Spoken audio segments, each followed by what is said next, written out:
Hello, friends. Today we are going to continue the story of Adrian, the unlucky guy who was bitten by a werewolf in the previous episode. And today he will face the second curse of the Black Moon, which will change his life forever. Let's go. The pain was unbearable. Adrian doubled over in agony, his hands instinctively clamping over his rapidly distending abdomen.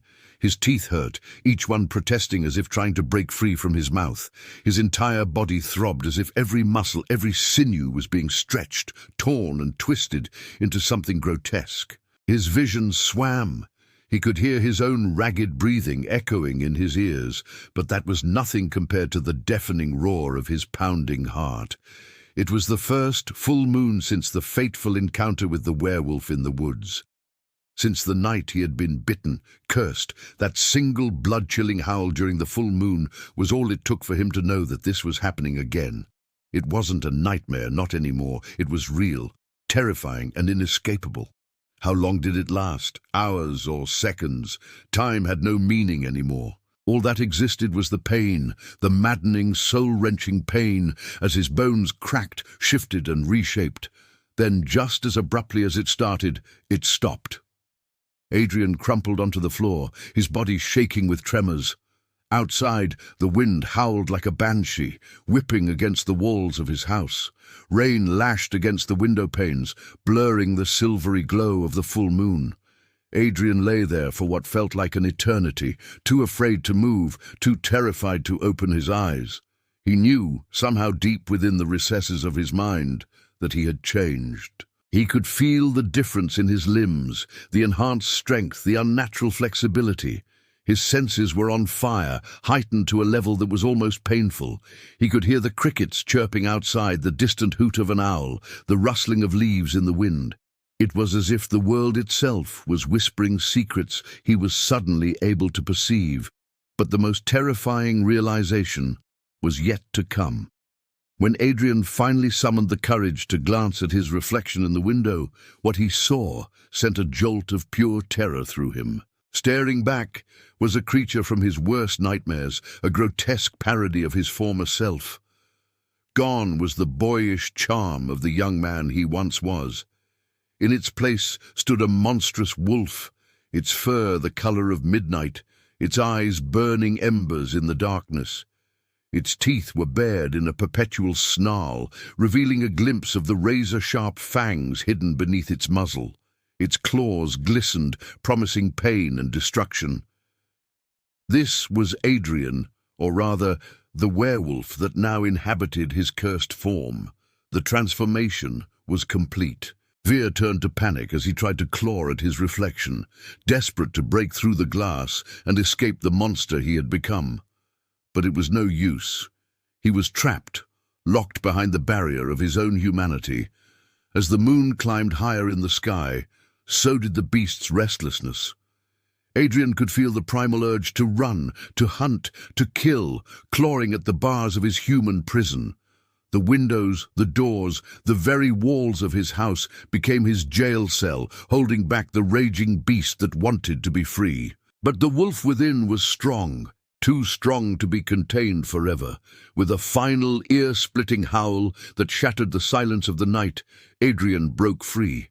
He burst through the front door, sending splinters flying and crashing to the ground outside. For a moment he hesitated, the wolf's head cocked, listening intently.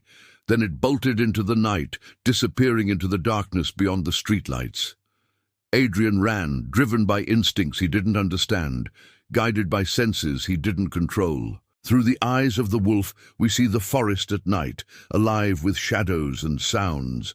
We see the glint of moonlight on a deer's back as it bounds through the trees.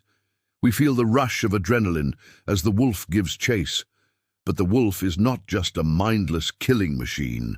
There's a strange intelligence to its movements, a calculated patience to its stalk.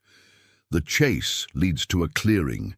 The deer, caught in the circle of moonlight, becomes the wolf's prey.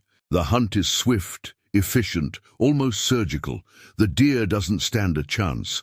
But it's not just the physical prowess that impresses. It's the raw power, the untamed ferocity that marks the wolf as a force to be reckoned with. As the deer falls, the wolf stands over its prey, panting heavily. Its eyes, glowing embers in the darkness, reflect the moonlight. For a moment, it pauses, as if savoring the thrill of the hunt. Then it begins to feed, tearing into the flesh of its prey with savage hunger. The taste of blood, warm and metallic, floods its mouth. The crunch of bone and the squelch of flesh are music to its ears. It feeds with abandon, driven by instincts honed over centuries of evolution. The scene shifts abruptly. The forest is silent once more, the only sound the gentle rustle of leaves in the wind. The wolf is gone, vanished into the shadows as quickly as it had appeared. In its place, lying in the clearing, is a young man. He looks around dazedly, confused and disoriented. Blood trickles down his chin, staining the grass crimson. He doesn't remember anything. Who is he? Where am I? These questions echo in his mind, unanswered. He tries to stand up, but his legs give way beneath him. The world spins, and he collapses back onto the ground. The last thing he remembers is the full moon, cold and accusing, hanging in the night sky like a malevolent god, judging, condemning. Then darkness envelops him, swallowing his consciousness whole. When Adrian woke up the next morning, his head pounded like a drum. Every muscle in his body ached, as if he'd been beaten senseless. The sheets were soaked with sweat, his breath coming in ragged gasps. He sat up slowly, his eyes fluttering open to the harsh light of day. The first thing he saw was the full moon, still hanging in the sky, now a sinister grin on a canvas of cobalt blue. A chill ran down his spine, and he could have sworn it was cold despite the summer heat. He stumbled out of bed, his mind still foggy, and walked to the bathroom. The sight that greeted him in the mirror made him gasp. His eyes were wild, his hair tousled, his clothes torn and dirty. But it was the glint of sharp teeth when he smiled that truly alarmed him.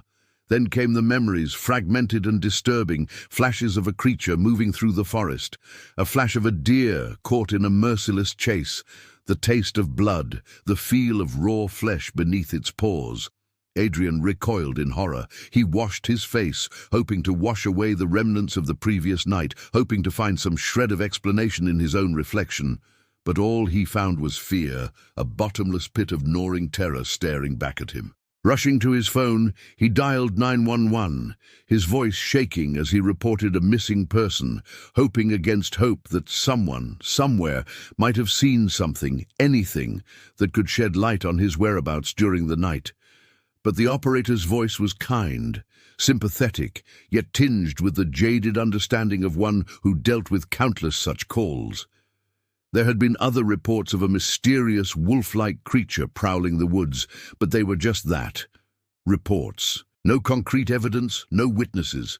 Adrian hung up the phone, feeling utterly alone, trapped in a nightmare that had become all too real. That night, the full moon hung heavy in the sky, a silent, watchful eye over the town. The police had found tracks, large canine-like footprints imprinted in the soft earth. They suggested a wild dog, a coyote, anything but the truth. Adrian stayed indoors, barricaded in his room, listening to the wind howling outside, his own fear echoing in his ears. He looked at his reflection in the window, searching for the monster, bracing for the inevitable transformation. News reports told stories of brutal attacks, of mangled bodies found in the woods, each victim bearing the same horrifying mark, the telltale signs of a predator's assault. Adrian's heart pounded in his chest, a frantic tattoo against his ribs. Could it be him? Was he the monster in the shadows? Each passing hour brought him closer to the edge, to the point where man became beast, where humanity yielded to the primal call of the wild. The pain began subtly, a dull ache in his bones, a creeping coldness that spread through his veins. He tried to scream, but no sound came out, only a strangled cry that died in his throat. The full moon watched silently, its ghostly light bathing him in an ethereal glow, turning him into the very thing he feared the most, a wolf.